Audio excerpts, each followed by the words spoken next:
Remember that time when you wanted to get divorced but the religion of your country wouldn't let you, so you changed the religion? Or was that you?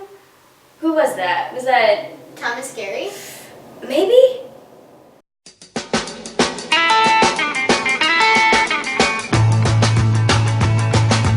I'm Henry VIII.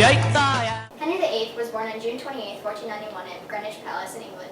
His parents were Henry VII and Elizabeth York. Henry had 6 siblings, but people died a lot back then, so only 3 survived: Arthur, Margaret, and Mary. Hopefully they were the best 3. Henry's big brother Arthur was supposed to be king after Henry VII, but he died too, leaving his young wife, they were 15 when they got married, single and ready to mingle.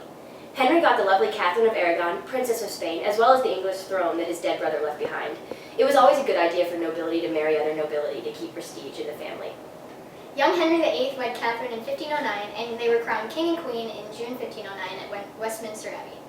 In his youth, Henry was a good-natured fellow. Hint, this would not be the case his whole life. He was even called one of the most charismatic rulers to sit on the English throne.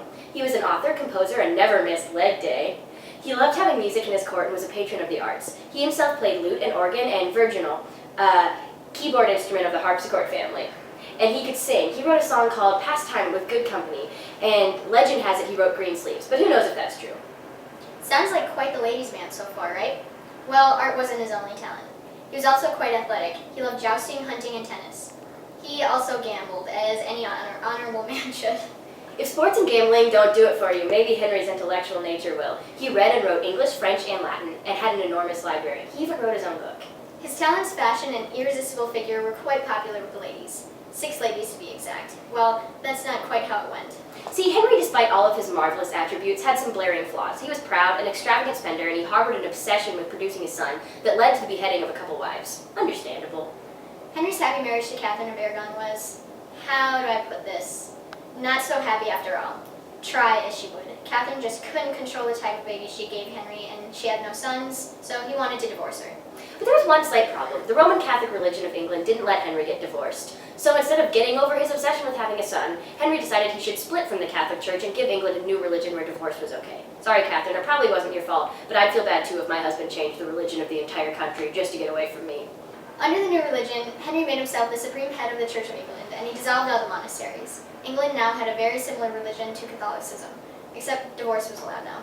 After Catherine, Henry married Anne Boleyn, the sister of one of Henry's mistresses. Though Anne was intelligent and well-educated, she too disappointed Henry. She gave him a daughter, Elizabeth, who was actually an excellent monarch who established religious tolerance for Catholics and Protestants, but she wasn't a son. In 1533, Anne was pregnant, and she knew if the child wasn't a son, she'd be in trouble. Henry was injured in a tournament and almost died, which caused Anne to go into shock, and she miscarried a son.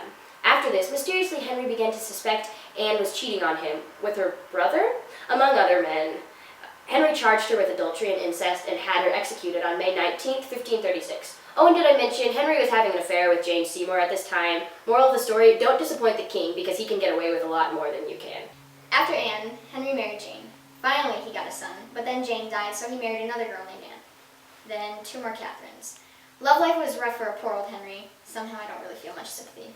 But Henry's life isn't the only important part of his rule, I guess. He made changes to the English constitution, particularly establishing the divine right of kings. By making himself supreme head of the Church of England, he initiated the English Reformation. He expanded royal power, spent lots of money, fought in some wars, and brought England into the anti-French Holy League. When Henry got old, he got fat, infected, and eventually died on January 28, 1547. His alleged last words were, "Monks, monks, monks."